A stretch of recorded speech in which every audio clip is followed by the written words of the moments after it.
દીકરા આજે તારા શરીરના ટુકડા કરી દઉં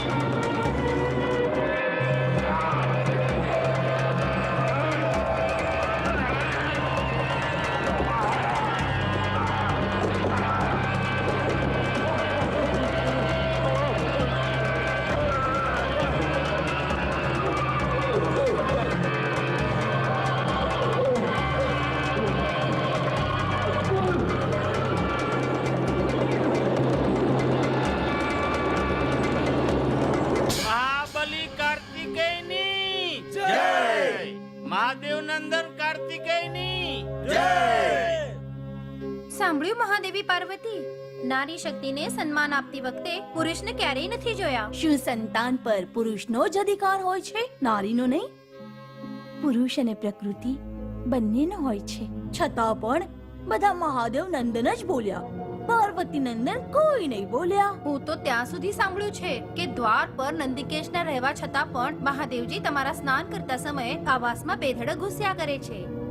નારી શક્તિને એને પોતાની લજ્જા અને માન મર્યાદાની રક્ષા સ્વયં કરવી જોઈએ, પતિનો વિરોધ નહીં અવિરોધ. અનુચિત અધિકારનો સામનો. પ્રમાણના માટે દ્વાર પર નંદિકેશના બદલે પાર્વતી પુત્ર ગણેશ. ગણેશ? હા, ગણેશ કેવળ મારી આજ્ઞાનું પાલન કરે છે. માતાના આવા આજ્ઞાકારી બાળકના દર્શન કરીશું. સ્વાગત છે.